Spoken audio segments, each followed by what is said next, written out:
नांदुरा तालुक्यात अवैध वाळूचा उपसा जोमात, महसूल प्रशासन कोमात.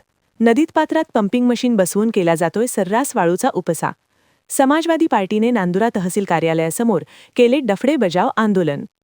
बुलढाणा जिल्ह्याच्या घाटाखालील नांदुरा तालुक्यातून वाहणाऱ्या पूर्णा नदीपात्रातून अवैध वाळू तस्करी जोमात सुरू असून परवानगी नसतानाही नदीत पात्रातच पंपिंग मशीन बसवून सर्रासपणे मोठ्या प्रमाणात वाळूचा उपसा केला जात आहे. तर महसूल प्रशासन मात्र याकडे जाणीवपूर्वक दुर्लक्ष पडत असल्याचा आरोप होत आहे. जिल्ह्यातील जवळपास सर्वच रेती घाटांचा लिलाव झालेला आहे.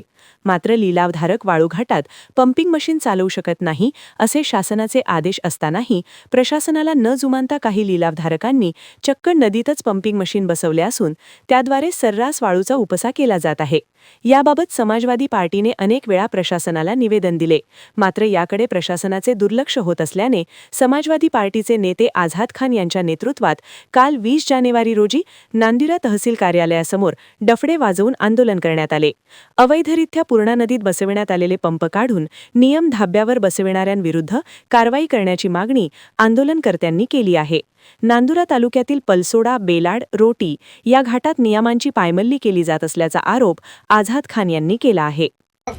पलसोडा, रोटी, बेलाड, नांदुरा तालुक्यातील घाटमधील विकलेले घाट, त्या घाटावर अवैध पंपिंग मशीनद्वारे असलेल्या बेकायदेशीर गुन्हेगारी वाळू उत्खननावर तत्काळ कारवाई करून संबंधित घाटधारक व त्यांना संरक्षण देणाऱ्या महसूल कर्मचारी यांच्यावर बिनहक्कपणे गुन्हे दाखल करण्यासाठी आज आम्ही एक डफडे बजाव आंदोलन करून निवेदन देण्यात आले आहे.